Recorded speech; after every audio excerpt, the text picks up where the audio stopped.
The Dream Underground. Chapter 1. The Oneirothron.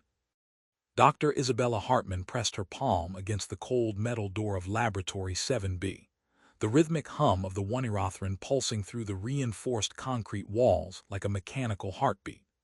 The year was 2047, and in the depths of the Neuroscience Research Institute's subbasement, she stood on the precipice of a discovery that would either revolutionize human consciousness or unleash something that should have remained buried in the collective unconscious of mankind.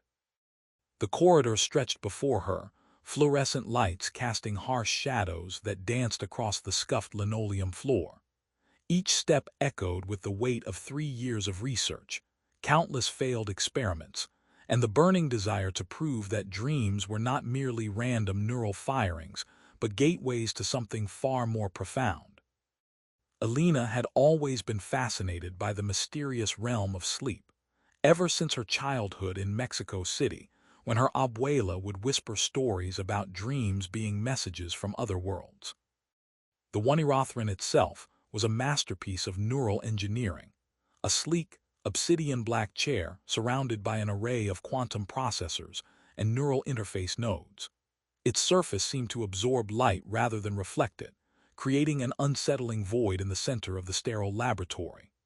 Alina had designed every component herself, drawing inspiration from both cutting-edge neuroscience and ancient dream interpretation texts she discovered in her grandmother's library after her passing. "Alina, are you sure about this?"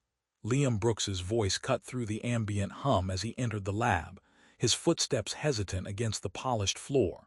Her research partner and closest colleague, Marcus, had been with her since the beginning, though his skepticism had grown with each passing month. "We've tested it on volunteers, but never with you as the primary subject. The neural feedback loops could be unpredictable." Alina turned to face him, her dark eyes reflecting the blue glow of the laboratory's monitoring screens. "Marcus, we've been over this. The volunteers experienced nothing more than vivid shared dreams. The Oneirothron is stable. Besides, I need to understand what they see, what they feel. I can't guide this research from behind a computer screen." She approached the device, running her fingers along its smooth surface. The material felt strangely warm, almost alive, though she knew it was simply absorbing and redistributing the ambient heat from the laboratory's climate control system. The neural interface crown hung suspended above the chair like a metallic halo, its 1,000 microfilaments ready to interface with her cerebral cortex. "The dream-sharing protocols are established," Alina continued, settling into the chair. The material seemed to mold itself to her body, providing perfect support while maintaining the necessary contact points for the neural interface. "Subject A experiences a dream. Subject B experiences the same dream simultaneously. We've proven that, but I need to know what lies beyond the surface level of shared consciousness." Marcus moved to the control panel, his fingers dancing across the holographic interface with practiced precision. Neural synchronization at 97%. Dream state induction in 3, 2, 1. The world shifted. Alina felt herself falling, not through space but through layers of reality itself. The laboratory dissolved around her, replaced by an infinite expanse of stars that seemed to pulse with an inner light. She was standing on what appeared to be a crystalline platform suspended in the void, though she could see no means of support. The cosmos stretched endlessly in all directions, filled with nebulae that swirled in colors that had no names in any human language. This was not the shared dream space she had expected. The volunteers had described abstract landscapes, familiar places from their childhoods, or surreal environments that still followed some semblance of earthly logic. This place was different.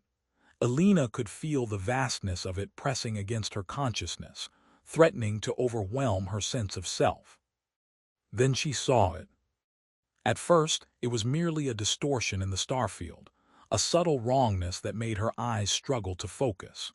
Slowly, deliberately, it began to take shape, a presence that existed on the periphery of human perception. It was massive, far larger than any celestial body Alina had ever studied, yet it moved with a grace that defied its scale. The entity's form was impossible to describe using human concepts. It seemed to be composed of the space between stars, of the darkness that existed in the quantum foam of reality itself. When Alina tried to focus on any particular aspect of its being, that part would shift and flow, becoming something else entirely. Only its eyes, if they could be called eyes, remained constant, vast, ancient orbs that reflected the light of dying galaxies. And then it spoke. The communication was not auditory but vibrated through the very fabric of her consciousness.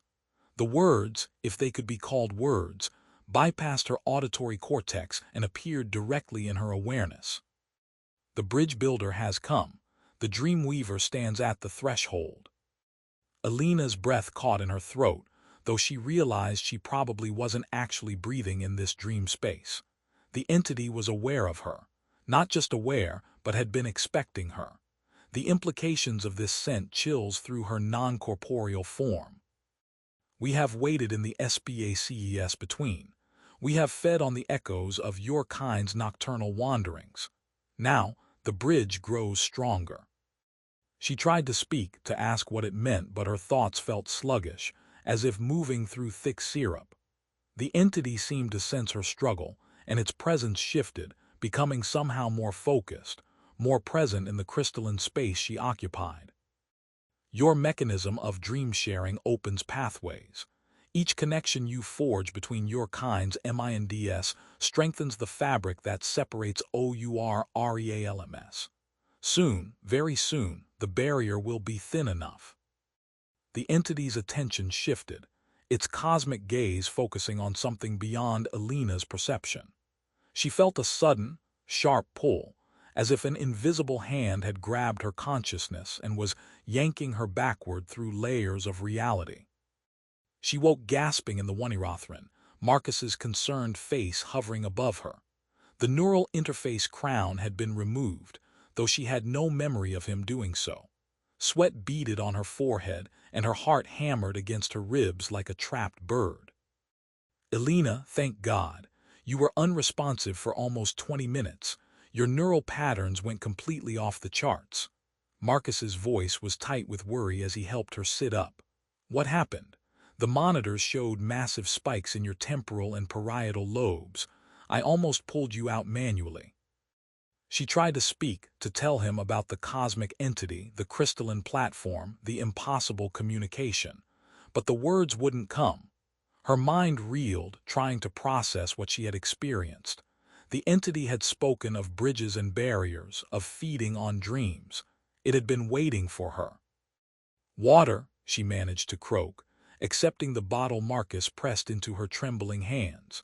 The cool liquid helped clear the fog from her thoughts, but the memory of those vast, ancient eyes remained burned into her consciousness. The dream-sharing worked, she said finally, her voice steadier than she felt. But Marcus, we need to review the recordings, all of them. Something happened in there that I don't think we anticipated. Marcus frowned, moving to the data terminal. The neural recorders captured everything, but Alina, the energy readings were off the scale. Whatever you experienced, it wasn't just a shared dream. The quantum processors registered interactions with something that shouldn't exist according to our current understanding of consciousness. As Alina slowly recovered her composure, she noticed something that made her blood run cold.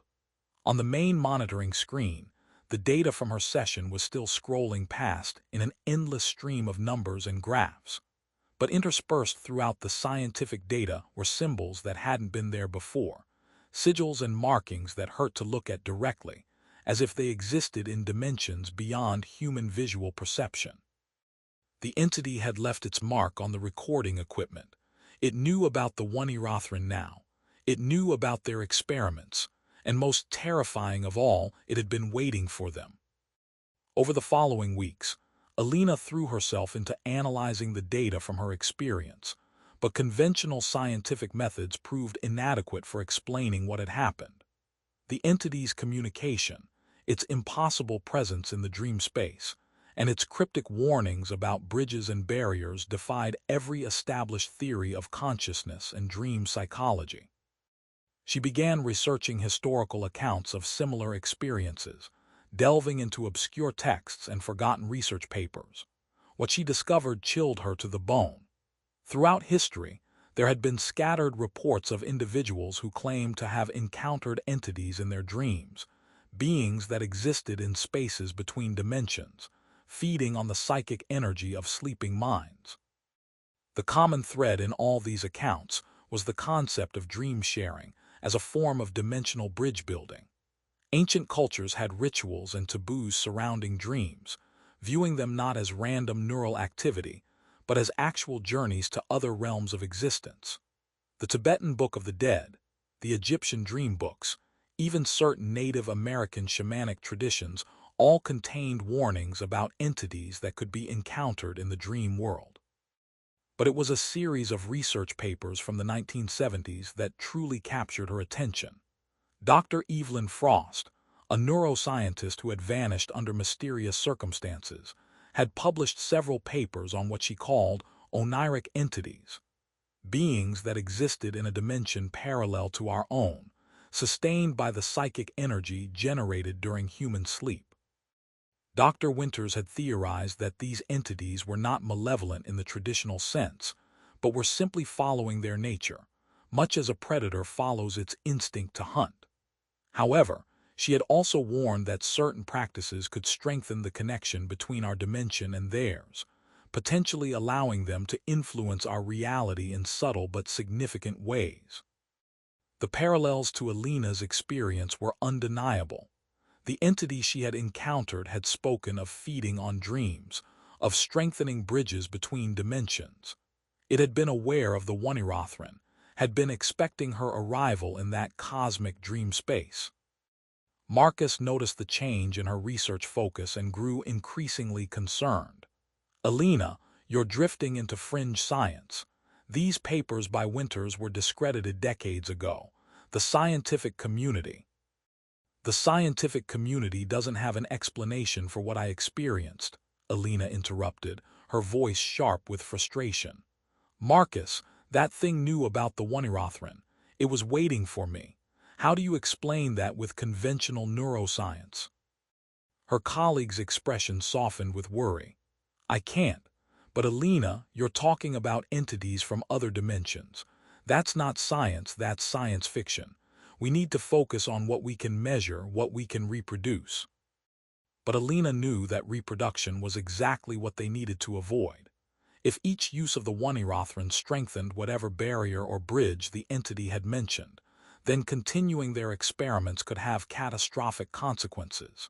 Yet she also knew that she couldn't simply abandon her research. The entity was real, it was aware of humanity, and it had plans that involved our dimension. The question was whether she was willing to risk everything to understand those plans, and potentially find a way to stop them. As the days turned into weeks, Alina's dreams became increasingly vivid and disturbing. She found herself returning to that crystalline platform in the void, though the entity never appeared again. Instead, she experienced fragments of other dreams, not her own, but those of people she had never met.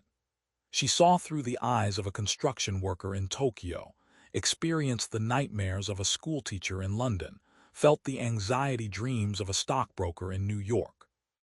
The Oneirothron had opened something within her, some capacity to tap into the collective unconscious of humanity. It was as if the device had tuned her consciousness to a specific frequency that allowed her to pick up the dream broadcasts of others. The experience was both fascinating and terrifying, offering glimpses into the private mental landscapes of strangers while threatening to overwhelm her sense of self. Marcus insisted on running more controlled tests, bringing in additional volunteers to use the device under carefully monitored conditions. Alina reluctantly agreed, though she added new safety protocols based on her research into Dr. Winters' work.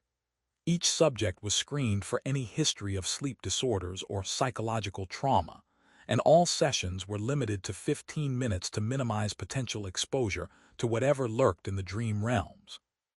The results were both promising and deeply unsettling. The volunteers consistently reported shared dream experiences, describing identical landscapes and scenarios despite having no prior knowledge of each other's subconscious minds. But several also reported encountering presences in these dreams, shadow figures that watched from the periphery of their vision, whispers in languages they didn't recognize, and the persistent sensation of being observed by something vast and patient. One volunteer, a graduate student named Jennifer Walsh, experienced something that particularly disturbed Alina. During her session, Jennifer reported finding herself in a vast library filled with books that contained the dreams of every person who had ever lived. As she wandered through the endless shelves, she encountered a figure that seemed to be composed of shadow and starlight, a being that matched Alina's description of the entity she had encountered. According to Jennifer, the figure had approached her and spoken in a voice that seemed to come from everywhere and nowhere at once. The bridge grows stronger with each dream shared. Soon, the feast will begin, and your world will become part of the endless banquet. The similarity to Alina's own experience was too great to be coincidental. The entity was actively monitoring their experiments, perhaps even influencing them. Each shared dream session seemed to be strengthening whatever connection existed between their dimension and the realm of the Oniric entities. Alina realized that she had stumbled upon something far more significant than a simple dream-sharing device. The Oneirothron was a tool for dimensional manipulation, a bridge builder that operated on levels of reality that human science had barely begun to understand. And somewhere in the cosmic void between dimensions, entities were waiting for that bridge to become strong enough for them to cross. The weight of this knowledge pressed down on her like a physical force. She had unleashed something into the world, something that had been waiting patiently for humanity to develop the technology to contact it. The question now was whether she could find a way to stop it before it was too late. As she sat in her office, surrounded by printouts of neural data and historical accounts of dream entities, Alina made a decision. She would contact Dr. Evelyn Frost if the woman was still alive. She would find others who had encountered these beings, and she would do whatever it took to understand the true nature of the threat she had awakened.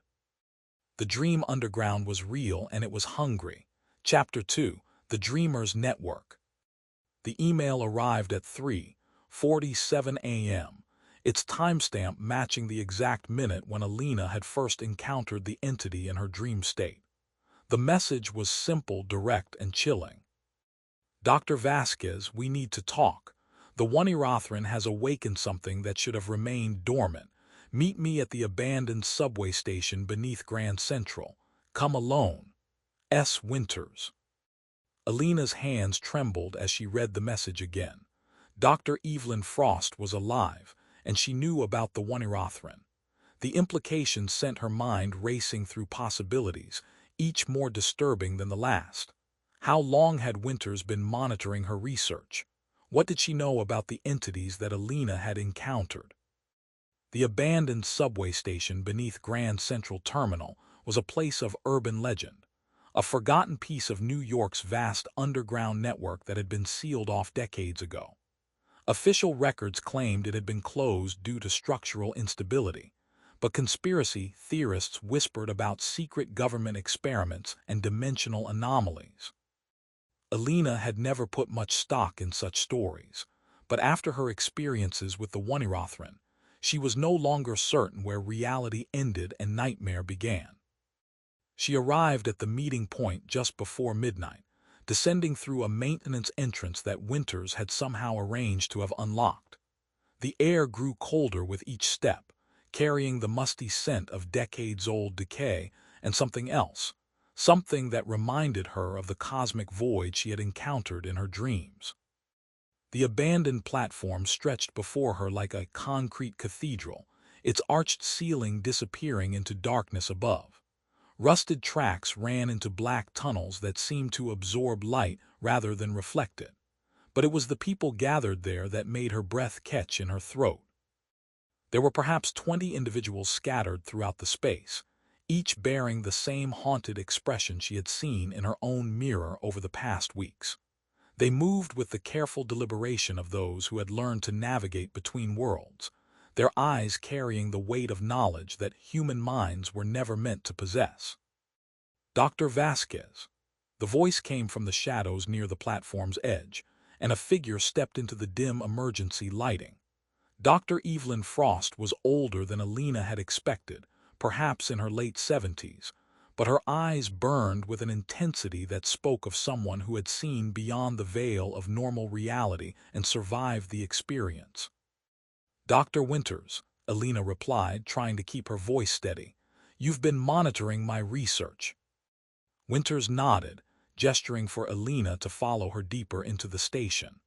"We've been monitoring all dream research, but your work with the Oneirothron is different. You've created something that operates on frequencies we've only theorized about, frequencies that attract their attention." "The entities," Alina said, and Winter's expression grew grave. "We call them the Dream Eaters, though that's a crude translation of concepts that exist beyond human language. They've been with humanity since the beginning, feeding on the psychic energy we generate during sleep. Most of the time, they're content to remain in their dimension, siphoning off the excess energy that bleeds through naturally. But your device, it creates a bridge," Alina finished, remembering the entity's words.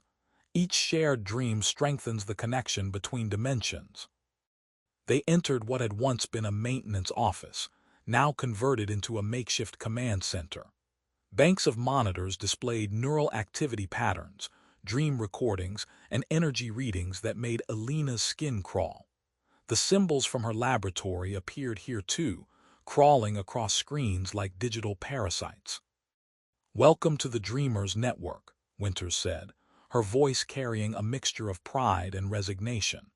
"We've been fighting this war for decades, trying to prevent the Dream Eaters from breaking through fully into our reality. Your research has accelerated their timeline significantly." Alina studied the displays, her scientific mind automatically analyzing the data despite the supernatural context. "These energy readings, they're off the charts. How long have you been monitoring this?"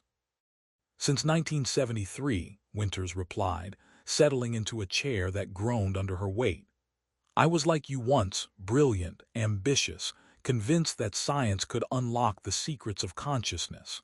I developed the first Oneirothronic interface, though I called it something else back then, and like you, I attracted their attention." The older woman's eyes grew distant, as if looking at something beyond the concrete walls of their underground sanctuary. "The entity you encountered, it's not the only one. There are others, vast intelligences that exist in the spaces between dimensions. They see our universe as a resource, a feeding ground, and we've been making it easier for them to access." "How many people know about this?" Alina asked, though she suspected she already knew the answer. "More than you'd think, fewer than we'd like. Governments have tried to weaponize dream technology, corporations want to monetize it, and conspiracy theorists have built entire religions around it. But the real knowledge, the understanding of what we're truly dealing with, that's limited to people like us. Those who have seen the truth and chosen to fight rather than surrender." One of the other dreamers approached, a young woman with silver hair and eyes that seemed to reflect impossible colors. "Dr. Winters, the readings from the Brooklyn site are spiking. We may have another breach attempt." Winters nodded grimly. "Increase the resonance dampeners. If they break through there, they'll have a direct line to the Manhattan ley lines." She turned back to Alina. "You need to understand what you've become part of. The Dream Eaters aren't just feeding on individual dreams anymore. They're trying to merge our dimensions, to turn our reality into an extension of their realm. And your Oneirothron has given them the perfect tool to accelerate that process." Alina's mind reeled with the implications. But if that's true, why haven't they acted already? What's stopping them? "The barriers between dimensions aren't easily overcome, even with our help. They need critical mass, a certain number of shared dream connections to create a stable bridge. Our best calculations suggest they're about 70% of the way there. Your recent experiments have sped up their timeline considerably. So we destroy the Oneirothron, Alina said, though even as she spoke, she knew it wouldn't be that simple. Winters shook her head. It's too late for that. The connection has been established. Destroying the device would only strand those who have already been marked by the Dream Eaters. No, we need a different approach. We need to fight them on their own territory. The Dream Realm, Alina whispered, understanding dawning. You want to organize a coordinated dream-sharing session, but instead of just sharing dreams, we'd be mounting a defense. More than that, Winters said, her voice taking on a hard edge. We go on the offensive. The Dream Eaters have weaknesses. We've learned that much over the years. They're vulnerable to certain frequencies of thought, certain patterns of consciousness. Your research has given us new tools to fight them. Alina thought of the entity she had encountered, its vast intelligence and patient hunger. What makes you think we can fight something like that? It's ancient, powerful beyond our comprehension. Because we've done it before, Winters replied simply. The Dreamers Network has been holding them back for decades. We've lost people, good people who sacrificed themselves to seal dimensional rifts and prevent breaches. But we've also learned. Every encounter teaches us more about their nature, their limitations.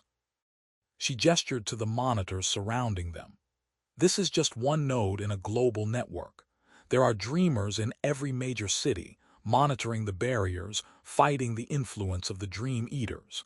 We've developed technologies that can disrupt their manifestation in our reality. But it's not enough, the silver-haired woman interjected. Not anymore. The frequency of breach attempts has increased by 300% in the last month. Whatever you did with your Oneirothron, it's attracted their full attention. Alina felt the weight of responsibility settling on her shoulders like a physical burden. Her research, her ambition to help people with sleep disorders, had inadvertently endangered all of humanity. The entity's words came back to her. The bridge grows stronger with each dream shared. Soon, very soon, the barrier will be thin enough. What do you need me to do? She asked, her voice steady despite the fear that gnawed at her insides. Winters smiled, an expression that held no warmth. First, you need to understand what you're really dealing with. The Dream Eaters aren't just monsters from another dimension. They're a fundamental force of the cosmos, as natural to their realm as gravity is to ours. But that doesn't mean we have to accept them as our destiny. She pulled up a holographic display showing a complex three-dimensional model of intersecting energy fields. This is our best understanding of the dimensional barriers. The Dream Eaters exist in a parallel dimension that overlaps with ours at certain points, what we call dream nexuses. These are places where the barriers are naturally thin, where the psychic energy of human dreams creates natural bridges. The display shifted, showing a map of the world with glowing points scattered across its surface. Ancient cultures knew about these places. Stonehenge, the Egyptian pyramids, Machu Picchu, all built on dream nexuses. They understood the importance of maintaining the barriers, though they used different methods than we do. But the Oneirothron doesn't require a natural nexus, Alina realized. It can create artificial bridges anywhere. Exactly. And that's both our greatest weapon and our greatest vulnerability. The Dream Eaters can't resist the temptation of easy access to our dimension. They'll focus their attention on anyone using dream-sharing technology, trying to corrupt them, to use them as pawns in their dimensional invasion. Alina thought of Jennifer Walsh, the graduate student who had encountered the shadow entity in the dream library. How many others had been marked by the Dream Eaters? How many were unknowingly serving as bridges between dimensions? How do we fight them? She asked.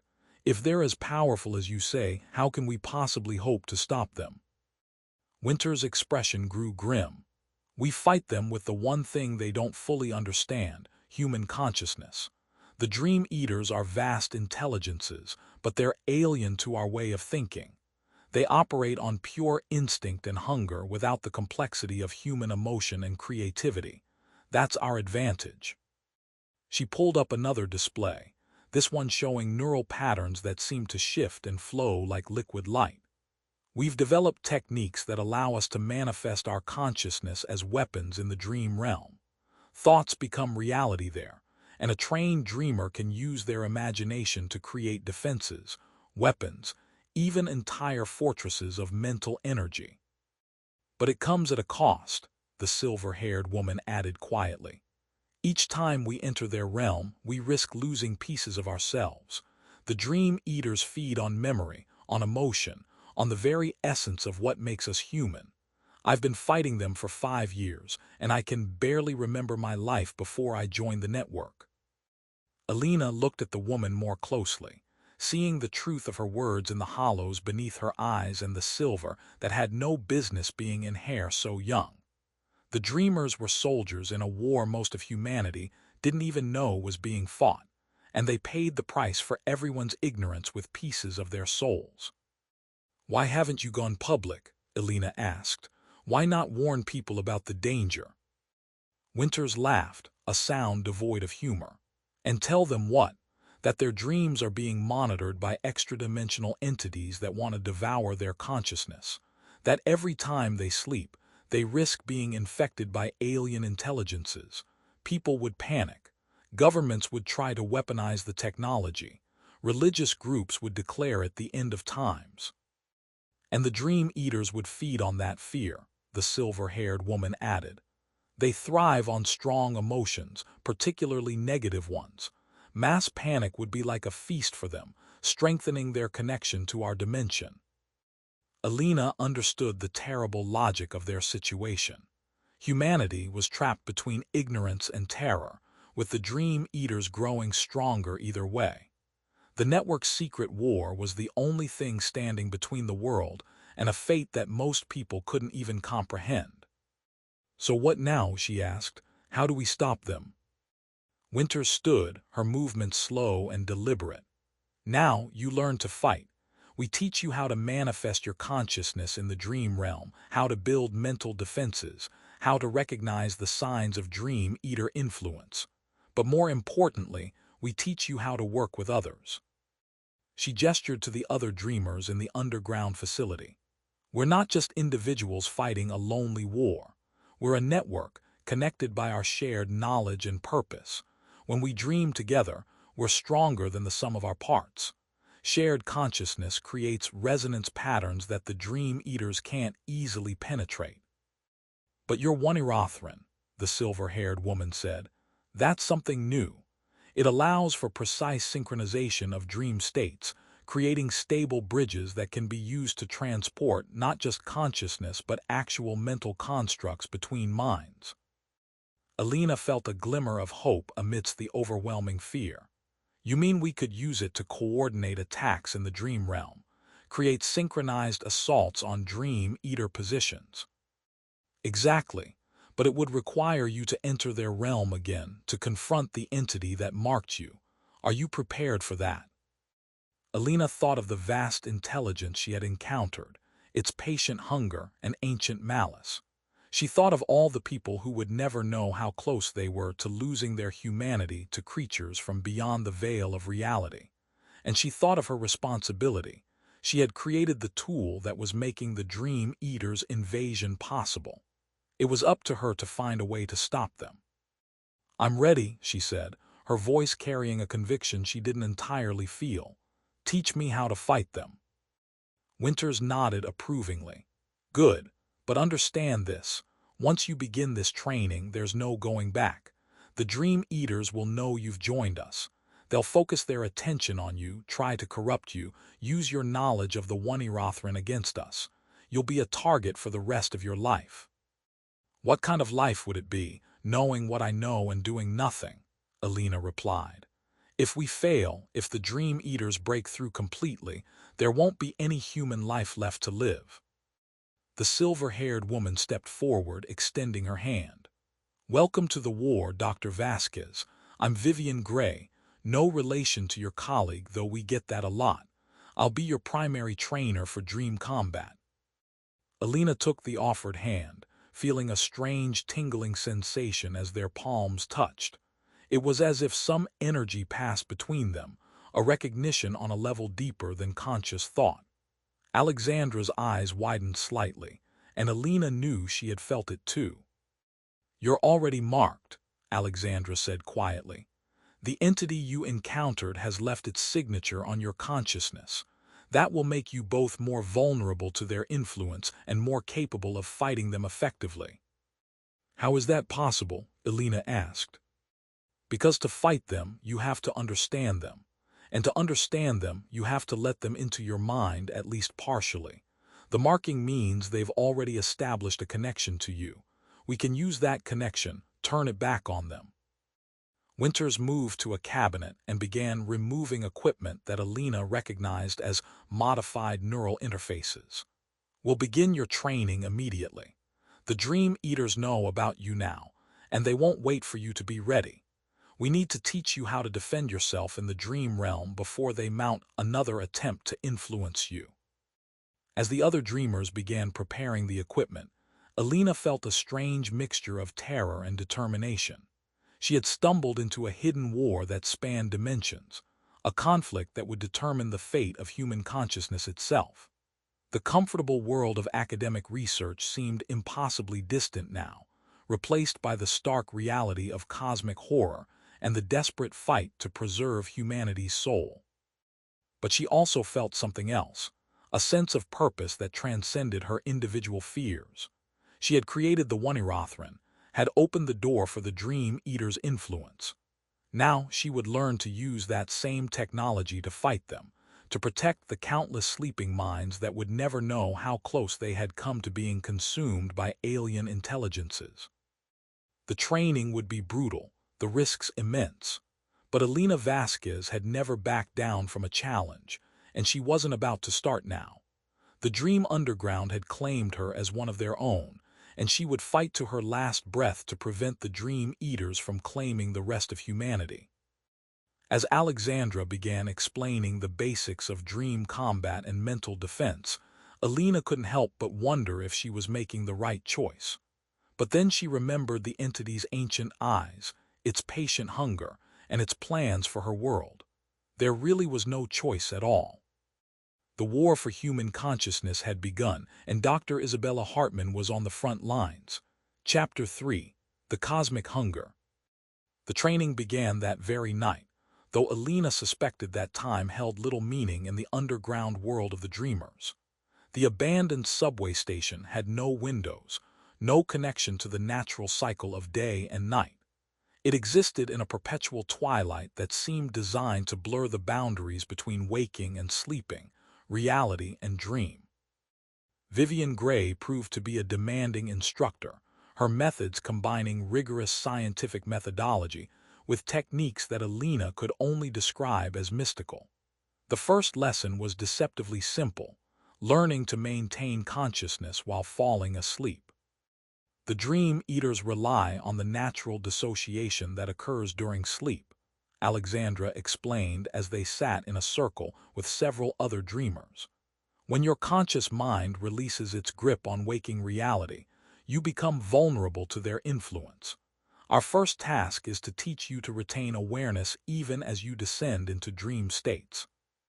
The technique involved a complex pattern of controlled breathing, mental visualization, and what Alexandra called cognitive anchoring.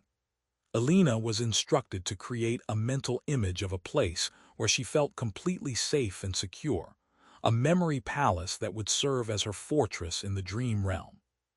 She chose her grandmother's house in Mexico City, a place filled with childhood memories of warmth and protection. As she settled into the meditation, she could almost smell the cinnamon and chocolate that had always seemed to permeate the air. The details came back to her with startling clarity: the pattern of the tiles on the kitchen floor, the sound of her grandmother's wind chimes, the comfortable weight of the old blanket that had always been draped over the reading chair. "Good," Alexandra's voice seemed to come from very far away. "Now, as you begin to drift, hold onto that image. Let it become your anchor to conscious awareness. The transition was unlike anything Alina had experienced before. She felt herself sinking, not into unconsciousness, but into a different state of awareness. The familiar sensations of sleep paralysis began to creep over her, the weight on her chest, the inability to move.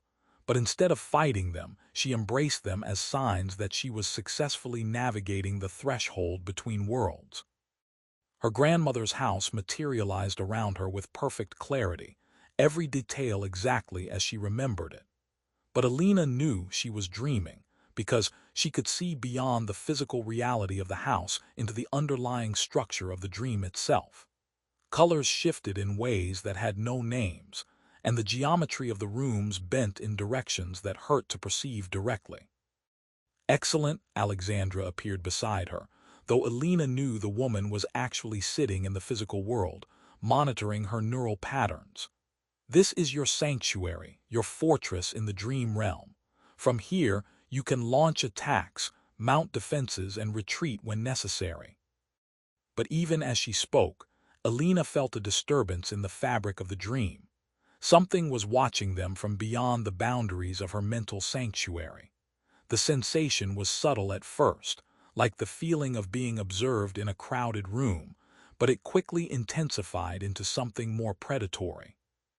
"They're here," Alexandra's dream form tensed. "The Dream Eaters have followed your connection to the network. This is what I meant about being marked. They can find you anywhere now." The walls of her grandmother's house began to shimmer and distort. Alina watched in horror as the familiar patterns of the wallpaper twisted into symbols that hurt to look at directly. The comfortable warmth of her childhood sanctuary was being corrupted by the presence of something vast and alien. "Fight it," Alexandra commanded. "This is your mind, your territory. You have the power here." Alina focused her will, pouring her mental energy into reinforcing the boundaries of her dream sanctuary. She remembered her grandmother's love, the safety she had felt in this place, and used those emotions as building blocks for psychic barriers. Slowly, the corruption began to recede. But the entity outside was not content to be denied. Alina felt its presence pressing against her defenses, testing the strength of her will. It whispered to her in the same voice she had heard on the crystalline platform. "The bridge builder learns to fight, but she does not yet understand the nature of the war." The communication sent waves of nausea through her dream form. The entity's voice seemed to contain frequencies that resonated with something deep in her consciousness, threatening to unravel the very foundations of her identity. "Ignore it," Alexandra urged. "Don't let it into your thoughts. Focus on your anchor, on your sanctuary." But Alina couldn't ignore the entity's words entirely. There was something in its communication that suggested hidden knowledge, secrets that the Dream Eaters had kept from humanity throughout their long history of predation. "We do not feed ONDREAMS, Bridge Builder. We feed on the barriers between dimensions. Your fears, your nightmares, your traumas, these are the things that weaken the walls between WRLDS." The revelation hit Alina like a physical blow. The Dream Eaters weren't simply feeding on psychic energy. They were consuming the very fabric of dimensional separation. Every nightmare, every traumatic memory, every moment of existential dread was like a feast to them, thinning the barriers that kept their realms separate from ours. "It's lying," Alexandra said, but Alina could hear the uncertainty in her voice. "They always lie. It's part of their nature." Truth and lies are concepts that apply only to your limited understanding of reality. We are what we are. You are what you are. The bridge between our realms grows stronger with each moment of human doubt, each second of existential terror. Alina felt her defenses beginning to crumble. The entity's words carried a terrible logic that resonated with everything she had observed since beginning her research. The correlation between psychological distress and dimensional instability, the way that traumatic events seem to create natural dream nexuses, it all fit the entity's explanation. But even as the horror of this revelation threatened to overwhelm her, Alina felt something else stirring within her consciousness, a defiant spark that refused to surrender to cosmic despair. She had built the Oneirothron to help people, to heal the wounds of sleep disorders and psychological trauma. She would not let it be used as a tool for dimensional invasion. "You're wrong," she projected her thoughts toward the entity with all the force she could muster. "Human consciousness is more than just fear and trauma. We have hope, love, creativity. These things strengthen the barriers between dimensions." The entity's presence seemed to recoil slightly, as if surprised by her resistance. "Hope is merely the flip side of despair. Love is the inverse of loss. Creativity is born from the fear of meaninglessness. All human emotions serve the great hunger." "No," Alina insisted, drawing on memories that the entity could not corrupt, her grandmother's unconditional love, Marcus's loyalty, the joy of scientific discovery. "These things have power beyond your understanding. They create meaning where there was none before. They build barriers stronger than any dimensional wall." She felt Alexandra's presence beside her, lending her strength. "Together," the other dreamer said, "we fight together." The entity's presence began to fade, retreating from their combined resistance. But its final communication echoed in Alina's consciousness long after it had departed. "You have chosen to fight a war you cannot win. The great hunger has existed since the first moment of cosmic awareness. It will exist long after your species has been absorbed into the dream realm. But fight if you must. Your resistance only makes the final feast more satisfying." Alina woke gasping in the physical world, her body drenched in sweat and her heart hammering against her ribs. The other dreamers were watching her with expressions that ranged from concern to grim satisfaction. "You resisted," Alexandra said, checking the neural monitoring equipment. "That's more than most people manage on their first encounter, but you also learned something important." Alina nodded, still trying to process the cosmic horror of what she had discovered. The dream eaters, they're not just feeding on dreams. They're feeding on the barriers between dimensions. Every moment of human suffering, every existential crisis, every moment of doubt and fear, it all serves their purpose. Winters stepped forward, her expression grave. "We suspected as much, but no one has ever been able to confirm it directly. The entities aren't forthcoming with information about their true nature. You must have impressed this one sufficiently for it to share that knowledge." "Or it's playing a deeper game," Alina replied. "Everything it told me could be designed to increase our despair, to feed the very thing it claims to hunger for." "That's the paradox we live with," Winters agreed. "We can't know for certain whether our resistance is meaningful or simply part of their feeding cycle, but we choose to fight anyway, because the alternative, surrender to cosmic horror, is unacceptable." Alina understood the terrible choice the dreamers had made. They had chosen to fight a war against enemies they couldn't fully understand, using weapons that might be playing into their opponent's hands. It was the ultimate expression of human defiance, the refusal to surrender even when surrender might be the only rational choice. "What happens now?" she asked. "Now," Winters replied, "we teach you to use the Oneirothron as a weapon. If the Dream Eaters want to use your device to strengthen their connection to our dimension, we'll use it to coordinate our resistance. Shared dreaming can work both ways." Over the following days, Alina's training intensified. She learned to maintain multiple layers of consciousness simultaneously, aware of her physical body in the underground laboratory while projecting her awareness into the dream realm. She discovered how to construct mental fortresses that could withstand direct assault from Dream Eater entities, and how to manifest weapons of pure thought that could disrupt their manifestations. But she also learned about the cost of such abilities. Each venture into the dream realm left her feeling drained, as if pieces of her essential self were being consumed by the very act of fighting. The other dreamers bore the scars of their long war: Alexandra's prematurely silver hair, Winter's haunted eyes, the missing memories that each of them had sacrificed to preserve their sanity. The most disturbing revelation came when she learned about the dreamers who had been lost in the war.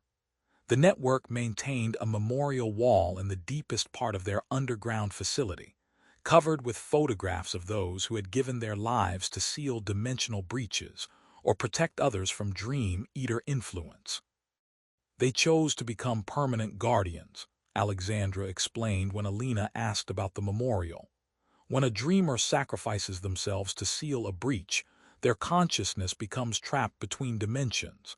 They're not truly dead, but they're not alive either. They exist as sentinels, maintaining the barriers they died to create. Alina stared at the faces on the wall, men and women of all ages and backgrounds, united by their choice to fight the hidden war against cosmic horror. She wondered if her own photograph would someday join them, if she would make the same sacrifice when the time came. "Is it worth it?" she asked. "Fighting a war we might not be able to win, sacrificing ourselves for people who will never know what we've done?"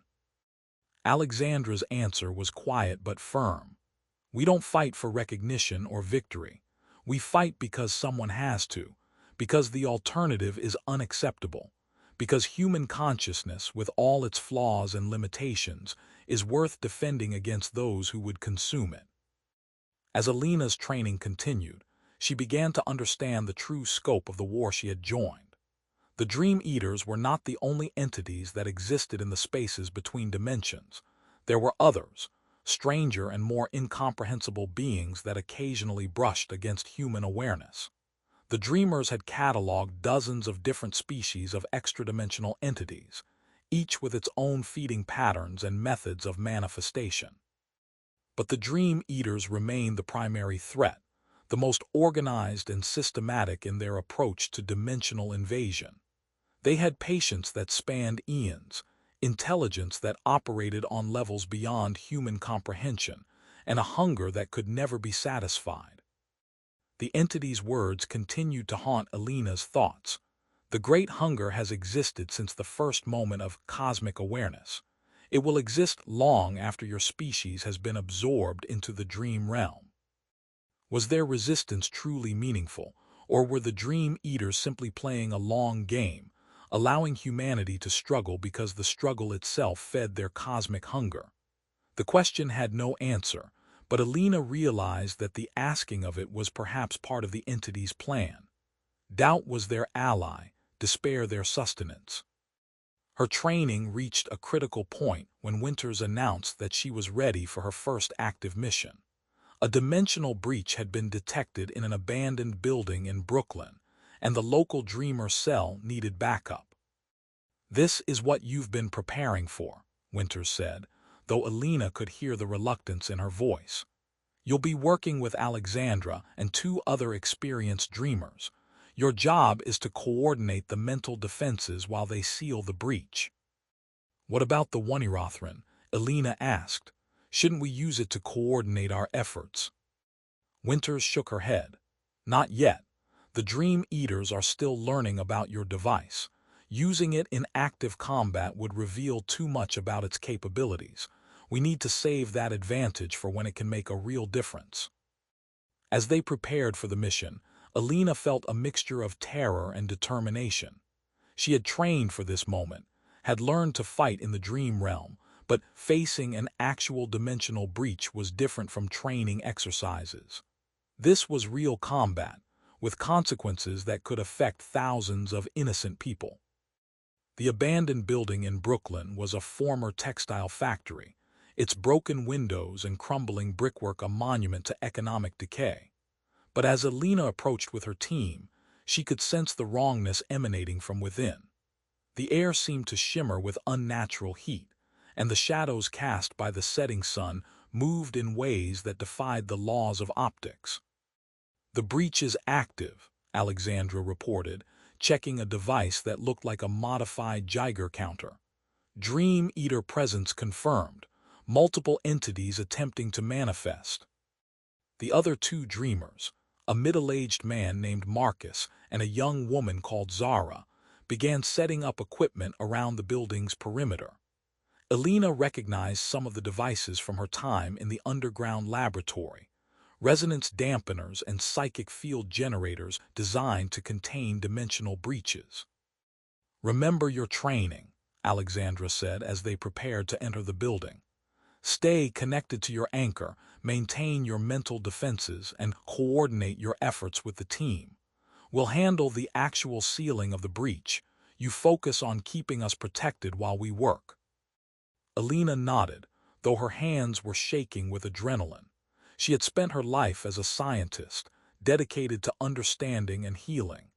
Now she was about to engage in combat with entities from beyond the dimensional veil. As they crossed the threshold into the abandoned factory, Elena felt the familiar sensation of entering the dream realm, but intensified 1,000-fold. The physical world seemed to recede, replaced by a twisted landscape that bore only a superficial resemblance to the building they had entered. The factory's machinery had been transformed into grotesque parodies of themselves, all sharp angles and organic curves that hurt to perceive directly. The air was thick with a presence that made her skin crawl, and she could sense the dream eaters moving in the shadows between dimensions. "They're here," she whispered, though she knew her team could feel the entity's presence as clearly as she could. "Multiple contacts, moving to surround us." The battle began without warning. One moment they were advancing through the twisted dreamscape of the factory, and the next they were under assault from all sides. The Dream Eaters attacked not with physical weapons but with waves of existential dread, memories of trauma and visions of cosmic horror designed to break their mental defenses. Elena fought back with everything she had learned, channeling her mental energy into protective barriers that deflected the entity's psychic assaults. She could feel Alexandra and the others working to seal the breach, their consciousness focused on the complex task of repairing the damaged dimensional barrier. But the Dream Eaters had learned from their previous encounters. They attacked in coordinated waves, probing for weaknesses in the team's mental defenses and exploiting any moment of doubt or fear. Elena found herself hard-pressed to maintain the protective barriers while fighting off her own rising panic. "Hold the line," Alexandra's mental voice cut through the chaos of battle. "We're almost there." Elena redoubled her efforts, drawing on reserves of mental strength she didn't know she possessed. She thought of her grandmother's love, Marcus's loyalty, the innocent people who would be consumed if the Dream Eaters broke through. These memories became weapons, shields, fortresses of mental energy that held back the tide of cosmic horror. The breach sealed with an almost audible snap, cutting off the Dream Eaters' access to their dimension. The entities that had already manifested found themselves trapped, cut off from their home realm and vulnerable to the Dreamers' counterattacks. "Now," Alexandra commanded, "while they're vulnerable." The coordinated assault was swift and merciless. Elena's team focused their mental energy on the trapped entities, disrupting their manifestations and forcing them back into their own dimension. The battle ended as suddenly as it had begun, leaving the team exhausted but victorious. As they emerged from the abandoned factory, Elena felt a mixture of triumph and trepidation. They had won this battle, but she understood now that the war was far from over. The Dream Eaters were learning, adapting, becoming more sophisticated in their attacks. How long could the Dreamers continue to hold them back? "You did well," Alexandra said as they returned to their underground base.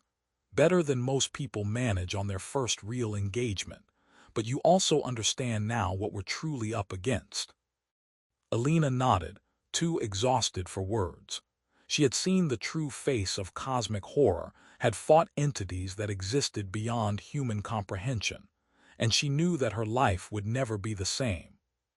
The war for human consciousness continued, and Dr. Isabella Hartman was no longer just a scientist studying dreams.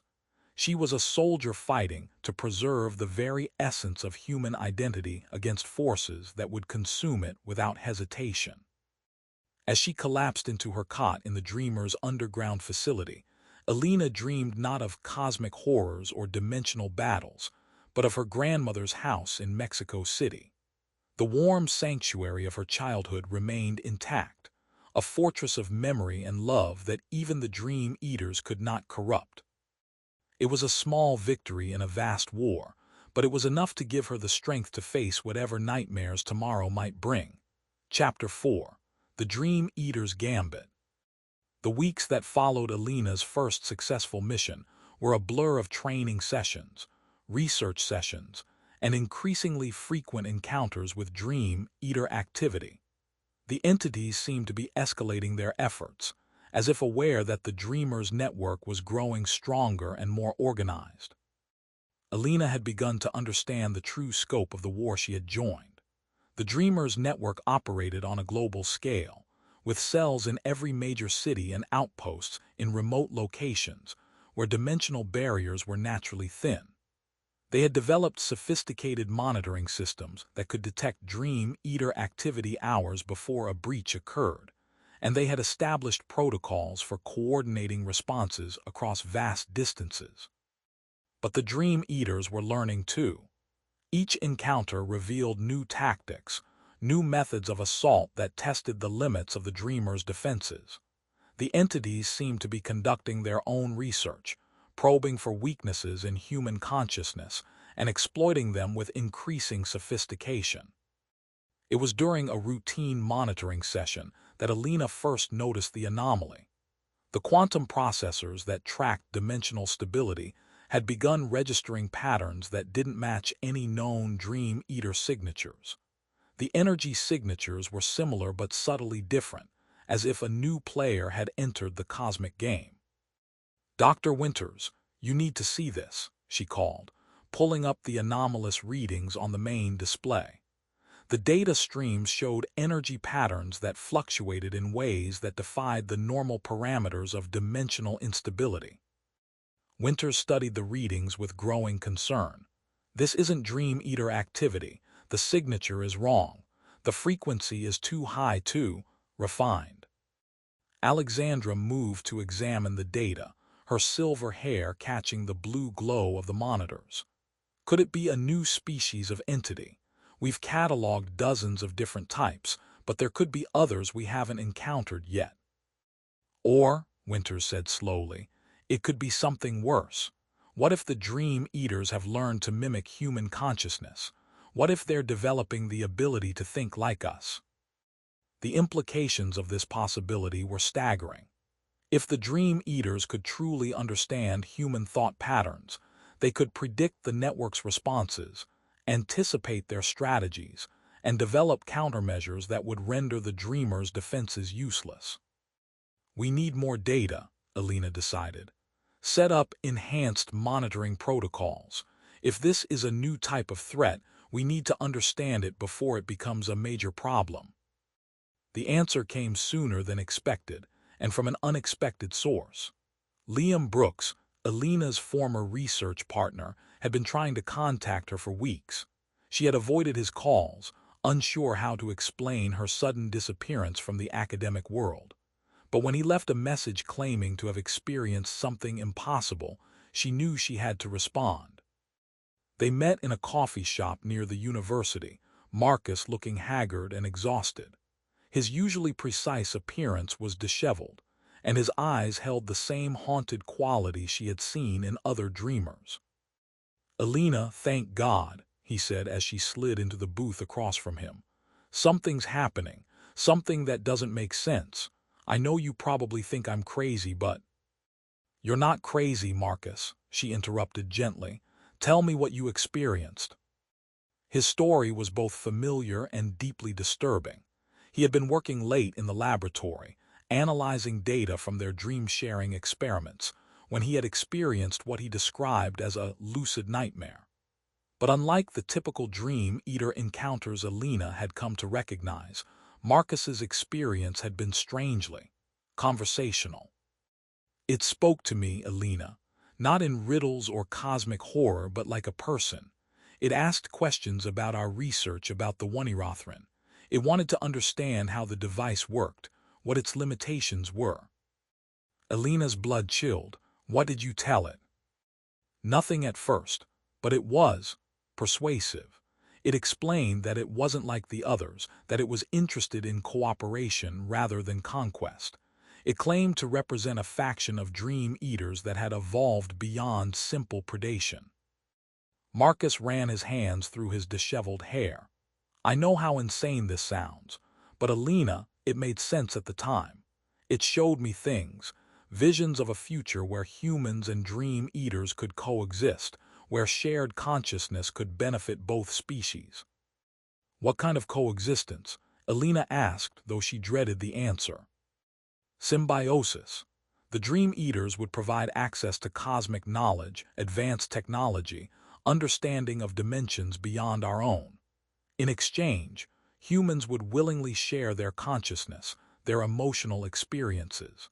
It claimed that forced feeding was inefficient, that willing cooperation would be more sustainable for both species. Alina realized the magnitude of what Marcus was describing. If true, it represented a fundamental shift in the nature of the war. The Dream Eaters were no longer content to simply break through the dimensional barriers. They were trying to convince humans to lower them willingly. What did you tell it about the Oneirothron? She asked again. Marcus's expression grew guilty. Everything. I was under its influence for hours, Alina. It extracted every detail about the device's construction, its operating principles, its potential applications. It knows more about your invention than anyone except you. Alina stood abruptly, her mind racing. If the Dream Eaters had detailed knowledge of the Oneirothron, they could replicate it, improve it, use it to accelerate their dimensional invasion.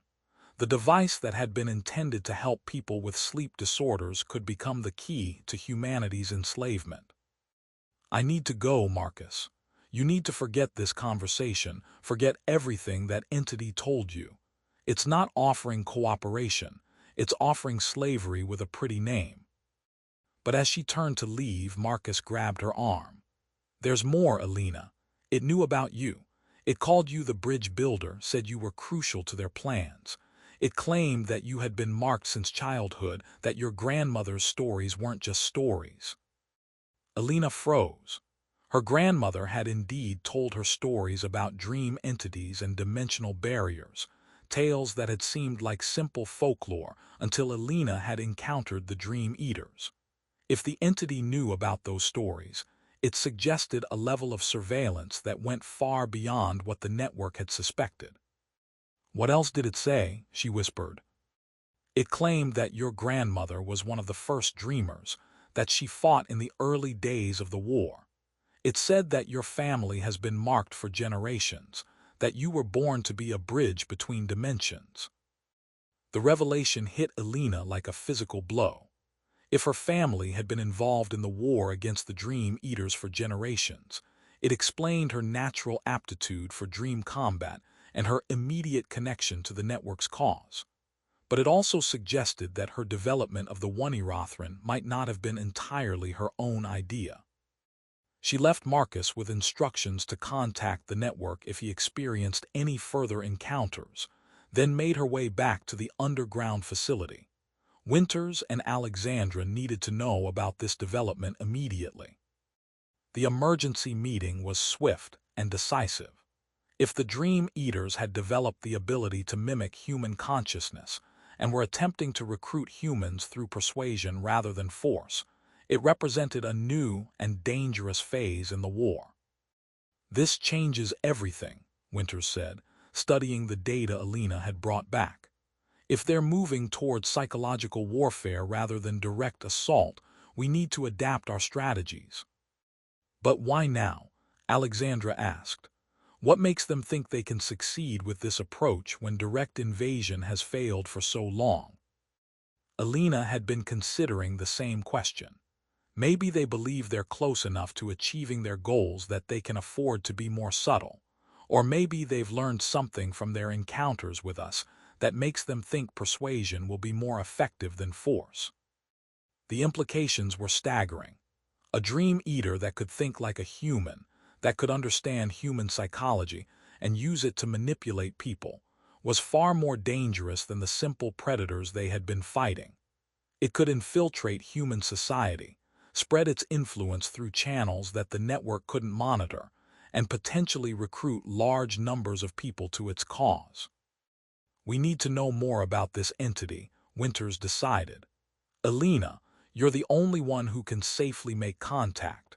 Your connection to the Oneirothron and your family history make you the logical choice for this mission. The thought of deliberately seeking out the entity that had manipulated Marcus filled Alina with dread. But she understood the necessity. If the Dream Eaters were evolving, the network needed to understand their new capabilities before they could develop effective countermeasures. I'll do it, she agreed. But I want backup. If this thing is as sophisticated as it appears, I don't want to face it alone. Alexandra will accompany you, Winters decided. Her experience with dream combat will be invaluable if things go wrong. But remember, the goal is intelligence gathering, not confrontation. We need to understand what they're planning before we can stop them. The preparation for the mission was extensive. Alina and Alexandra spent hours reviewing the data from Marcus's encounter, analyzing the entity's communication patterns and psychological techniques. They developed mental defenses specifically designed to resist persuasion and manipulation, and they established protocols for extracting themselves from the encounter if it became too dangerous. The meeting was arranged through Marcus, who agreed to serve as an intermediary despite his obvious fear. The entity had indicated its willingness to speak with Alina directly, claiming that it had information crucial to both their survival. They met in a neutral location, a public park in the early morning hours when few people were around. Alina and Alexandra sat on a bench, maintaining physical contact to strengthen their mental connection, while Marcus stood nearby, clearly uncomfortable with his role as go-between. The entity manifested gradually, its presence building like static electricity in the air. Unlike the Dream Eaters Alina had encountered previously, this one didn't appear as a cosmic horror or shadow creature. Instead, it manifested as a figure that was almost, but not quite, human. Dr. Vasquez, the entity's voice was cultured, almost pleasant. Thank you for agreeing to this meeting. I believe we have much to discuss. Alina studied the manifestation carefully. Every detail was perfect but subtly wrong. The proportions were slightly off, the movements too fluid, the voice carrying harmonics that human throats couldn't produce. It was like looking at a photograph that had been digitally altered in ways that were almost imperceptible but deeply unsettling. You're not like the others, she observed. Evolution, Dr. Vasquez. Even entities such as ourselves are subject to natural selection. Those of us who learn to work with rather than against human consciousness have prospered, while the more primitive members of our species have found their feeding grounds increasingly restricted by your network's activities. The entity's candor was disarming. Alina had expected deception and manipulation, but this straightforward admission of their evolutionary pressures was both intriguing and alarming. So you've decided that cooperation is more efficient than predation. Precisely. The old methods are becoming counterproductive. Your network grows stronger with each encounter, developing new defenses and weapons. Meanwhile, our own population increases, requiring more sustainable feeding practices. Symbiosis offers advantages to both species. Alexandra remained silent, but Alina could feel her mental presence, ready to intervene if the entity attempted any form of psychic assault. What exactly are you proposing? Alina asked. A partnership. We provide knowledge, understanding of dimensional mechanics, advanced technologies that your species has not yet discovered. In exchange, you provide controlled access to human consciousness, willing subjects who understand the nature of the exchange and consent to participate. The offer was tempting in its apparent reasonableness. Alina could see how such an arrangement might benefit both species, providing the Dream Eaters with sustainable feeding while giving humanity access to cosmic knowledge that could revolutionize their understanding of reality. But she also recognized the hidden trap. Once humanity became dependent on Dream Eater knowledge, once they had integrated extra-dimensional technologies into their civilization, they would be vulnerable to the entity's influence on a scale that was currently impossible. "And if we refuse?" she asked. The entity's expression didn't change, but Alina sensed a subtle shift in its demeanor. "Then we continue with the old methods. Eventually, one side or the other will prevail. Given our superior understanding of dimensional mechanics and the increasing instability of the barriers between our realms, I believe the outcome is predictable." The threat was delivered in the same pleasant tone, but its meaning was unmistakable. The entity was offering a choice between willing cooperation and forced subjugation, with the same ultimate result in either case. "I need time to consider your proposal," Alina said. "This isn't a decision I can make alone." "Of course, but understand this, Dr. Vasquez. The barriers between dimensions are weakening at an accelerating rate.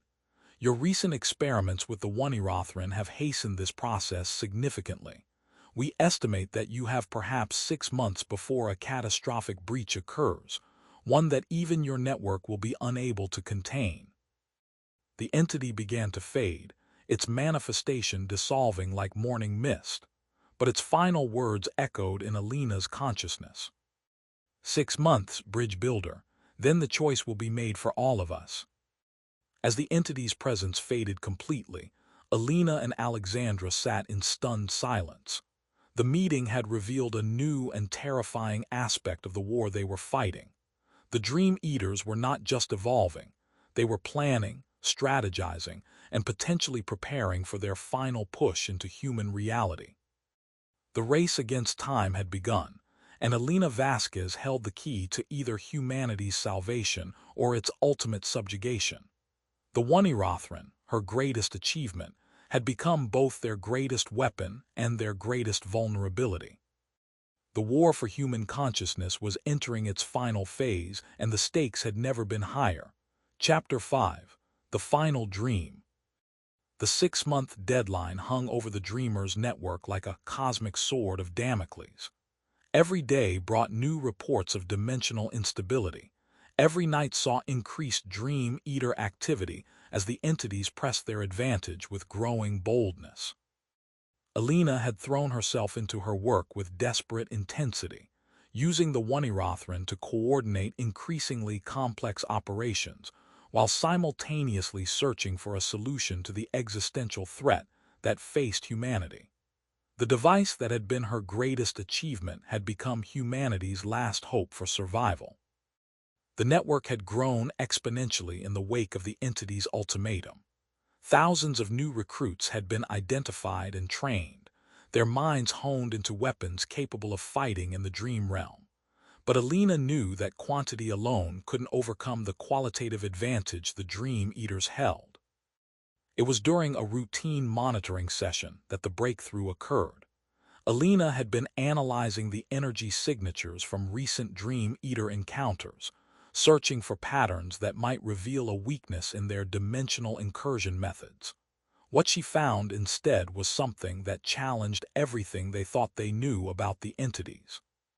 "Dr. Winters, look at this," she called, pulling up a complex 3-dimensional model of dimensional energy flows. "The Dream Eaters aren't just feeding on the barriers between dimensions, they're creating them." Winters studied the display with growing comprehension. "They're not natural inhabitants of the spaces between dimensions. They're parasites that create their own feeding grounds."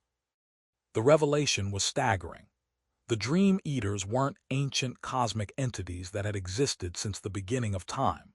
They were a form of consciousness that had learned to exist in the liminal spaces between realities, creating dimensional barriers specifically to feed on the emotional energy generated by sentient beings.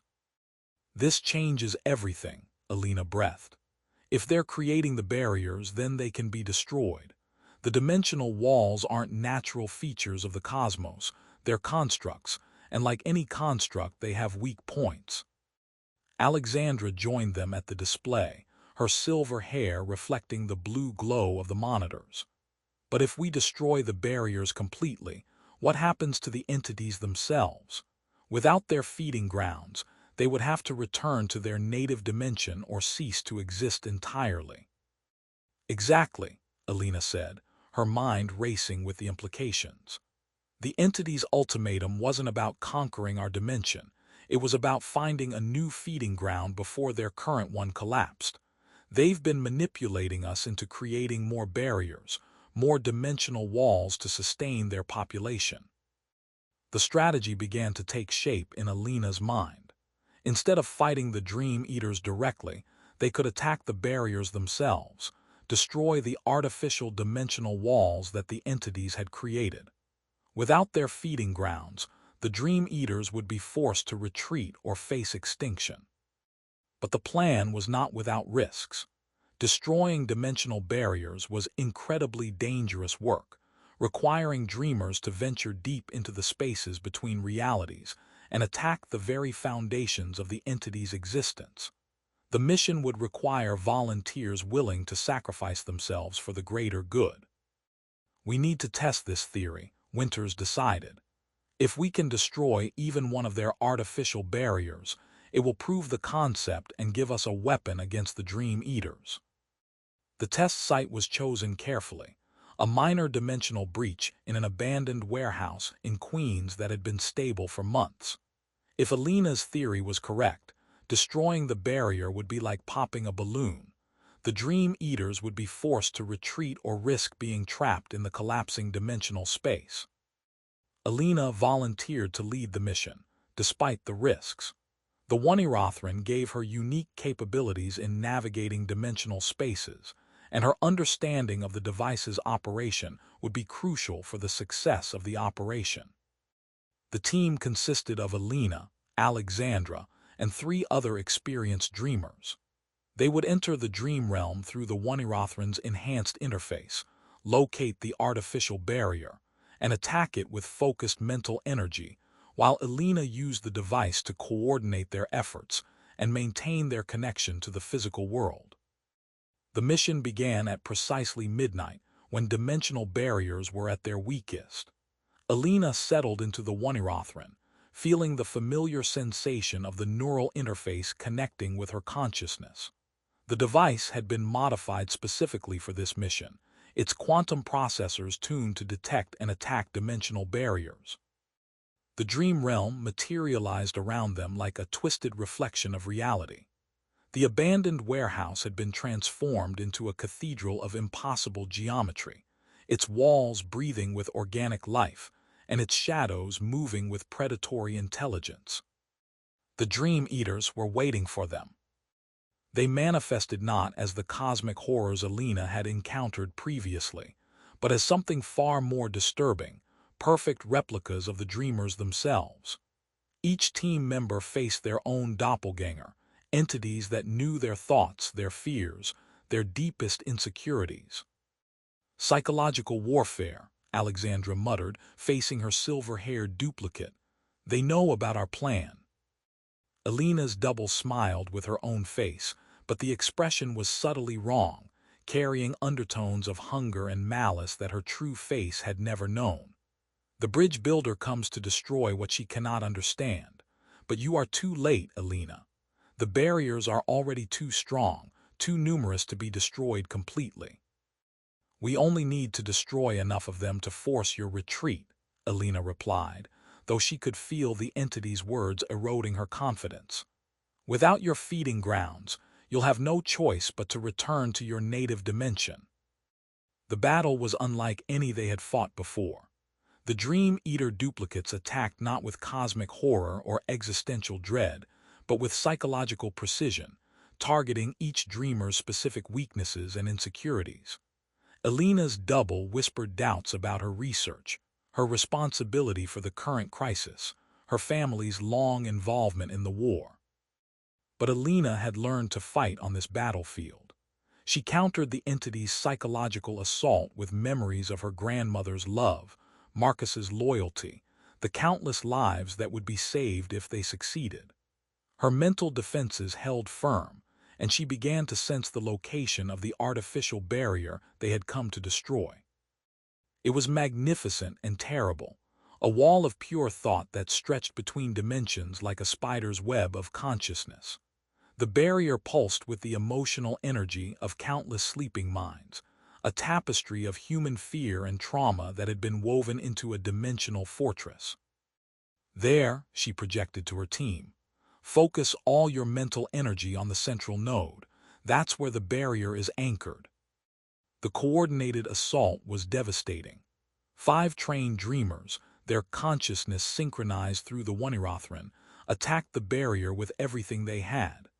The artificial wall began to shimmer and distort, its carefully woven structure unraveling under the assault. The Dream Eaters fought back with desperate fury. Their duplicates merged and separated, attacking from multiple angles while trying to maintain the integrity of their feeding ground. But they had underestimated the determination of their opponents and the precision of Elena's coordination. The barrier collapsed with a sound that existed only in the mind, a psychic scream that echoed across dimensions. The Dream Eaters' duplicates flickered and dissolved, their forms losing cohesion as their feeding ground collapsed around them. But the victory came at a price. The dimensional collapse created a psychic backlash that threatened to overwhelm the dreamer's mental defenses. Elena felt her consciousness being pulled in multiple directions, stretched between dimensions like cosmic taffy.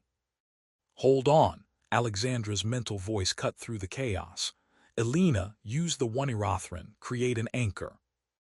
With the last of her strength, Elena channeled the device's power into creating a stable bridge back to the physical world. The quantum processors screamed with the effort, but the connection held firm. One by one, her team members used the anchor to pull themselves back to reality. They emerged gasping and exhausted, but triumphant. The test had been a success. They had proven that the Dream Eaters' barriers could be destroyed, that the entities were vulnerable to coordinated mental assault. But the victory had revealed the true scope of the challenge they faced. The barrier they had destroyed was just one of thousands, perhaps millions, that the Dream Eaters had created across the dimensional landscape. Destroying them all would require a coordinated effort on a global scale. "We need to scale up," Winters said after hearing their report. "Every dreamer cell needs to be equipped with barrier destruction capabilities. We need to coordinate simultaneous attacks across multiple locations." The planning sessions that followed were intense and exhaustive. The network would need to mobilize every available resource, coordinate thousands of dreamers across the globe, and execute a plan that would either save humanity or doom it to extinction.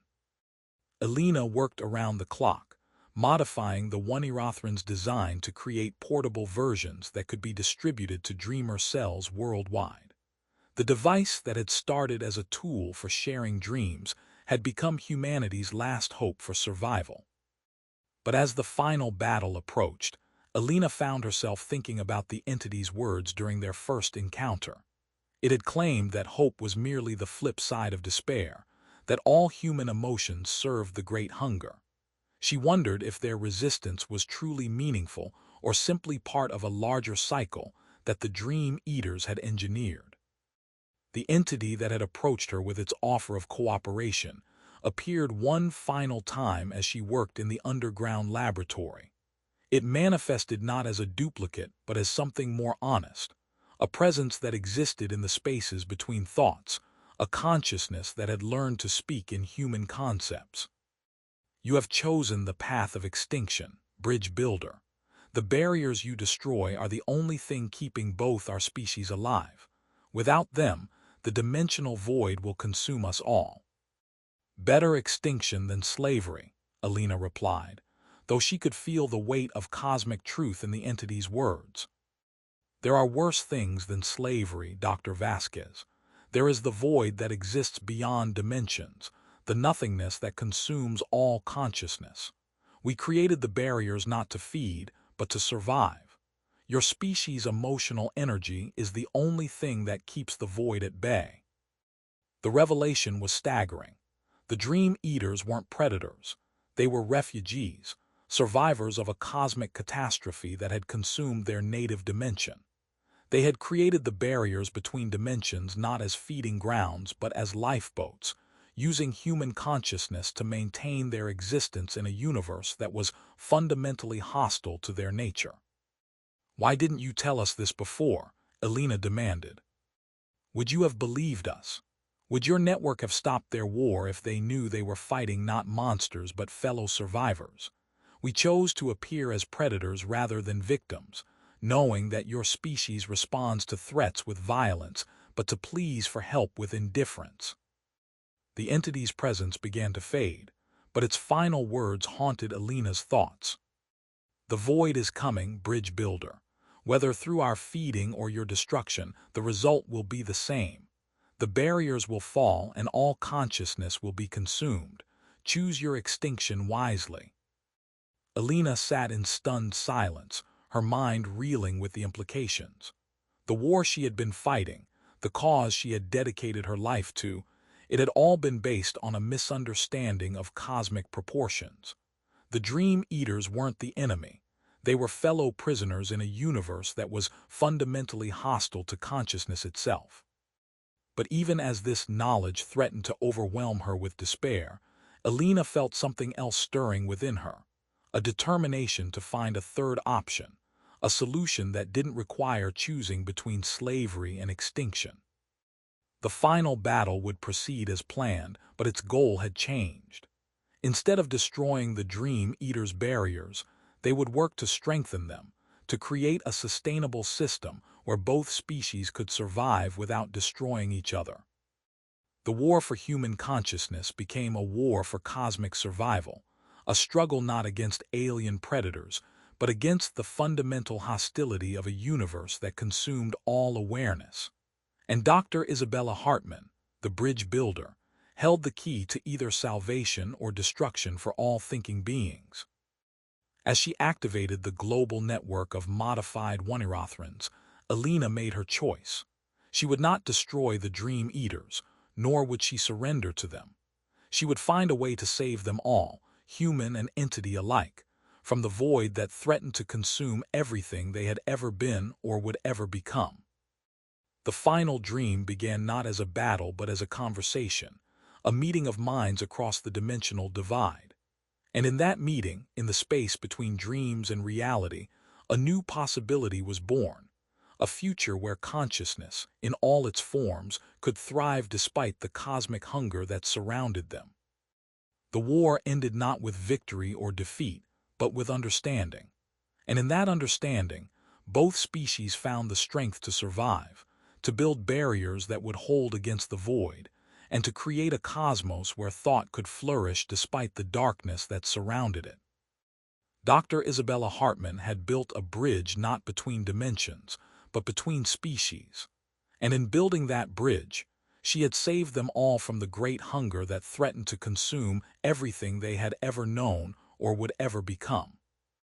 The Dream Underground had become the Dream Foundation, and its mission had expanded beyond protecting humanity to preserving consciousness itself in all its forms. The war was over, but the work had just begun. And in the depths of space, where thought became reality and dreams became bridges, the entities that had once been feared as monsters became partners in the greatest endeavor ever undertaken by conscious beings, the preservation of awareness itself against the cosmic void that would consume them all. The dream continued, and consciousness endured, and the universe became a little less hostile to those who dared to think, to feel, to dream. And in her grandmother's house in Mexico City, Elena Vasquez slept peacefully, knowing that the stories had been true all along, and that the war for dreams had ended not in victory or defeat, but in the understanding that all consciousness, human or otherwise, faced the same fundamental challenge, the challenge of existing in a universe that was not designed for awareness. The dream lived on, and the dreamers lived with it, building bridges across the void that would hold forever against the darkness that surrounded them all. And in that building, in that bridging, in that connecting of consciousness across the dimensional divides, they found not just survival but meaning, the meaning that came from preserving thought itself against the cosmic night that would otherwise consume them all.